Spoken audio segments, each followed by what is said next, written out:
And we have here another interesting detail, the so-called fight or flight reflex, also known like a stress reaction, and it was also typically for some situations also for Adolf Hitler. It often seemed that he was unable to cope with unexpected situation and suddenly choose to escape, not telling not telling to anybody, but to escape from like a stressful situation.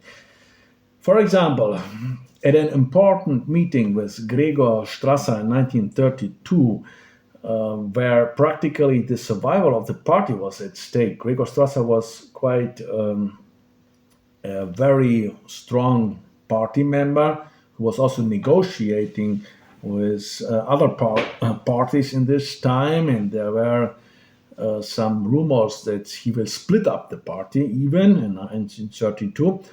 There, he did appear at the meeting in a hotel with Gregor Strasser, but at one point he excused himself by, I have to go to the bathroom, excuse me, and slipped out through the back door and drove back to Munich. This reminds me very much of classical situation we know from films and which has probably happened in reality many times, that a man says to his wife, I'm going down, I'm going for buying some cigarettes, and then he disappeared for good. Never come back again. Many similar incidents have been documented with Hitler. One gets the impression one gets the impression of a Hollywood diva, even, like, yeah, we know it, and that also was true for Hitler, like a diva who cancels the performance at the very last moment. This, in fact, quite different. This characteristic, is quite different from the classical Roman virtus we described earlier. The classical Roman virtus is you have to face the situation, not to escape, like to face it like a man. When the situation became difficult or awkward, he simply vanished a lot of times. That's reported by his close people around him. He would not step onto the stage, for example, leaving his guests behind. In the middle of negotiations, he would disappear. That happened many times. He often displayed helpless outbursts, even threatening suicide, as he had done repeatedly after the failed putsch of 1923. Things then there were the hunger strike in the prison and so on, and a lot of suicidal threats. Also, following the death or the death, or which we don't know up to today how it happens, it was a murder or not, where his beloved Geli, like his big love, died in his apartment in München. He also suffered from severe depression, particularly during his years in Vienna between 1907, they say, and 1912. That is also a theory. Langer, the psychologist, however, considered the descriptions of Hitler's depression to be exaggerated. Now we have some interesting theme that's about his submissive behavior. We see him always as the big Führer, as the Führer controlling everything, dictating the dictator. But he were also in the role of the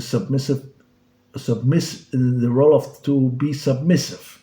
Contrary to the claim that he was a man of absolute self-confidence, we know of numerous documented cases in which he displayed the exact opposite behavior. At such occasions, he acted surprisingly helpless, even submissive, as in the 1920s when he met aristocrats and influential people. But even when he was already in power, For example, in encounters with Hindenburg or even Marshal Pétain after the defeat of France, his body language expressed helplessness and confusion. Walter Langer, as a psychological expert for body languages, noted that he often did not know where to put his hands in such a moment. So he was maybe not the cool guy as people thought. Hitler made submissive gestures such as kissing Hindenburg's hand as though he were as like in a manner like a servant do. Hanfstengel recalls situation where Hitler said nothing at all and stammered in nervousness when facing an aristocrat. He had particular difficulty dealing with members of the royal family. This was also evident in his habit of pronouncing the full title, thereby emphasizing the person's status. Even before generals such as von Seeckt, the Reichswehr chief, the Reichswehr leader of the German army after the Versailles Treaty in the beginning 20s, he was the leading figure of the German army of the First World War. Although he was a political opponent, Hitler always addressed him with exaggerated respect, saying things like meine Verehrung Exzellenz, Your Excellency, and so on. Yeah, my comment on this is the following. In this respect, he probably followed the example of his father, who demanded that everyone be addressed by his full title. And always, his father always used his own title, even in private, even in his family, and so maybe Hitler get used to this. In the early 1930s, Hindenburg despairingly referred to Hitler as a Bohemian corporal, böhmischer Gefreiter. And when he was asked, like before getting the chancellery in 1932, there was a possibility that Hitler would get the chancellery, but Hindenburg had to give him, or he was like the one who has to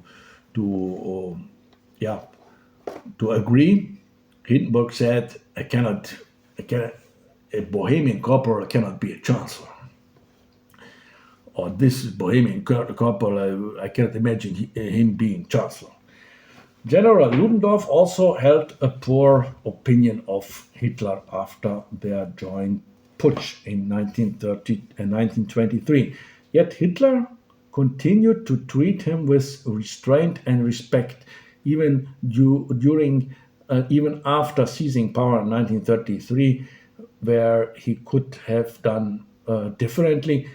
He still treated Ludendorff with respect and also tolerated that Ludendorff criticized him.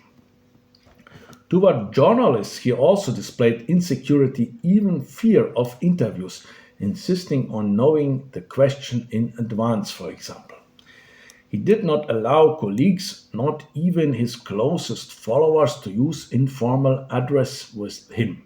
He used the familiar du with only a few people, such as Rudolf Hess and Julius Streicher, the founder and publisher of the virulently anti-Semitic paper Der Stürmer.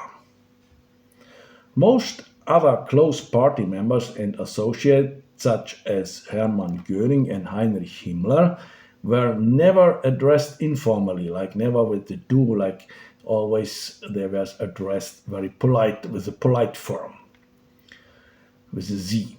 Even in private circles, he maintained a certain distance. Only, for example, the Bechstein family and Winifred Wagner, for example, from the directors of the Wagner Festival, they were allowed to use familiar forms of addresses or call him Wolf. He was not really capable of male camaraderie, is also a statement many people said. In one-on-one conversation, he seemed to avert his gaze, always turning toward the crowd, instead simply delivering his speech.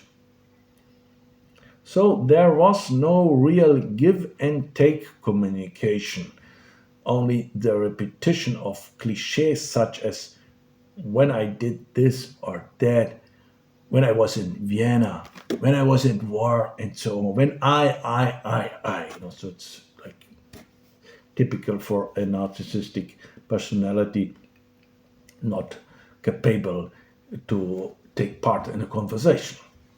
Even when several people were engaged in conversation, he could not participate. He was never part of the group, but always stood apart from him, from the group. So here we have seen that his employees had many negative remarks about him. The negative impressions seem to outweigh the positive ones we have also shown. Although there are exceptions, there were also close friends who liked him as he was and reported positively about him even after the war, even after the all the information they had about the Holocaust and all the about Second World War and everything Hitler did. Such a person was Winifred Wagner, the directress of the Wagner Festspielhaus, for example, but there were also other examples. Yes, and this was everything about how Hitler was perceived by his inner circle or closer friends, comrades, party members, and so on. In the next episode, we will focus on the woman around Hitler. There were a lot, and there were also quite a few who literally adored him like a pop star. That's for the next time, my friends.